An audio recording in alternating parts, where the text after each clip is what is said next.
Okay, Dr. Salas is going to share with us more about early childhood education, including our CSIP issues related to that, I believe. We make changes to the presentation that still resides on the district website, and I'll go through that specifically. But Danny mentioned the CSIP being indicated on the board agenda, and each presentation that you see has a CSIP relationship to it. Just as a reminder, in our new comprehensive plan, our strategic plan, that early childhood shows up 6 times in various places within the five areas that are focus areas, which is a good thing. Moving to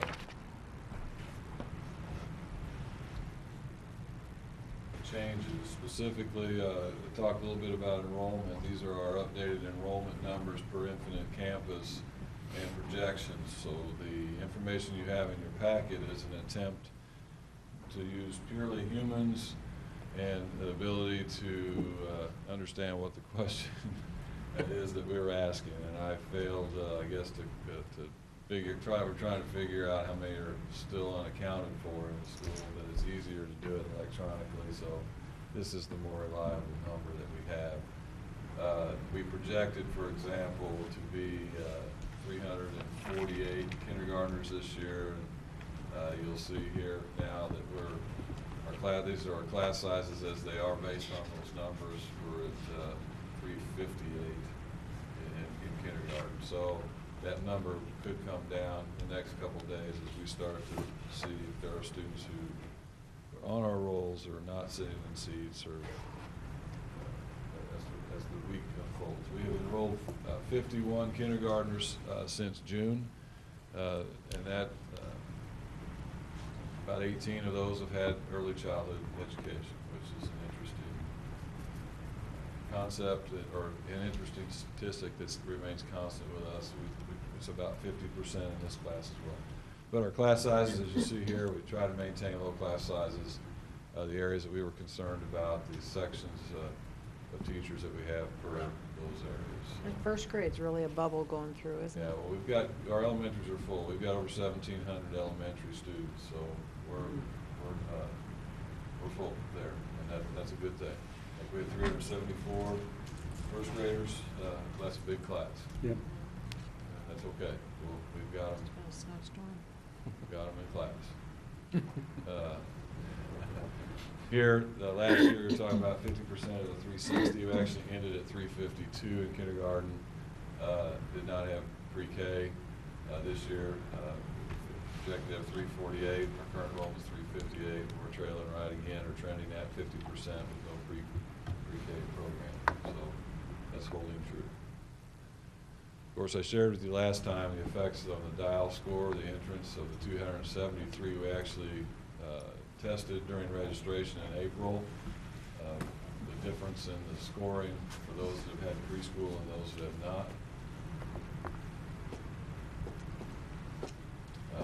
The options are still out on the website, so I hope that anybody watching this presentation will go out and watch the video. It's about midway through the homepage. Takes about 5 minutes total to watch the video and take the 3-question survey. Of course, one of the options is to not do anything right now. Scenario 2 on the survey is the most popular, at just under 70%, about 120 participants. I will send out this information to everyone in Infinite or on School Messenger after we get about a week of attendance in. So I think the parents should probably have enough on their plate now during the transition, so let them get going. Reconfiguration was the second option that is talked about with scenario 2, which is results in addition to the high school and additional classroom space, 2-story addition, and the auditorium as part of the long-range facility plan, which was 2 lingering items left from the 2007 completed study. Funding discussion. I did put the definition of discussion so no one thinks that we've arrived at any decision. It is a discussion. I changed this because the funding mechanisms and the realities of further discussion and input from the community warrant this. Our discussions have matured over time. The original one I put in place was based upon just trying to get the discussion of what 15 cents on a bond issue and 15 cents on a levy would generate for us in accomplishing the early childhood goal. This is the current tax levy that you just approved in its relationship, as Vicki enumerated in the Camden Salary Survey. And it's important to know when I put the 30 cents on that amount where we landed in comparison purposes is the second yellow line. So we've got quite a bit of space between us, even if we added 30 cents between us at the time. I took Vicki's slide from her presentation, and I couldn't see the bottom line either, so I made the font a little darker here. So made the line darker too. Our tax rate history. We'll use this in the community when we talk about this. So let's talk about scenarios. The board and the administrative team at our retreat on August 4th, 5th, Yeah. 5th, we were talking about a more mature look at possibilities for this district to fund that process. And we talked about a Prop C rollback, but that's not here. We did look at a lease purchase option and a bond issue. So you see lease purchase or bond. We have calculated the need for at least $10 million on either one of those two scenarios. They're similarly priced. Square footage with the district out of the Fund 4 dollars, capital projects dollars, spanning that difference between $10 million and what the project cost will be. Similar to what we've done on the last two major building projects at the elementary schools and at the high school, middle school, junior high school. And with that would be the need for an operating levy to sustain the increased staffing that will be required for early childhood. So those options, levy options there are just that, 15 cents, 35 cents, and 50. There's certainly increments along the way, but that list becomes too big so if you take the amount of the lease purchase and add it to the operating levy, let's say you took a 20-cent lease purchase and you added a 50-cent operating levy, you see it's 70 cents. And it's, I'm not going to stand here before the public or you and say that we're not interested in support from the community on this. This is talking about a tax increase. The board has not made the decision. This is still discussion. I need a definition of discussion.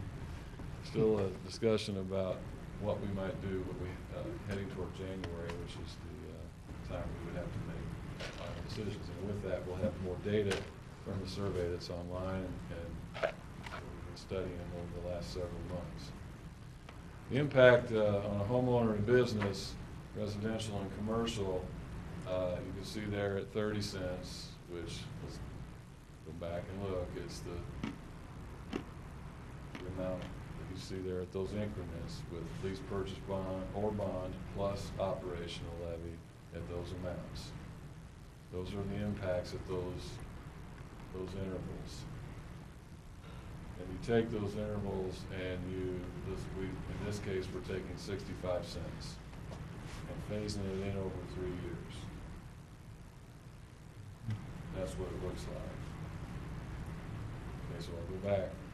Again, it's a change. We're talking about a lease purchase or a bond and an operational levy. You saw where our levy was. You see what our levy history has been, and our levy hasn't been increased by approval of the voters in 14 years. So there are things that we're certainly looking at on the horizon to tug at our budget as we continue to work, and as we want to shift the support of our district comes from local, from state. There are other issues that we're trying to address. So starting early childhood. So again, the impact of 30, 50, and 65 cents on residential and commercial, and then phased in over 3 years at 65 cents. That doesn't mean we're asking for 65.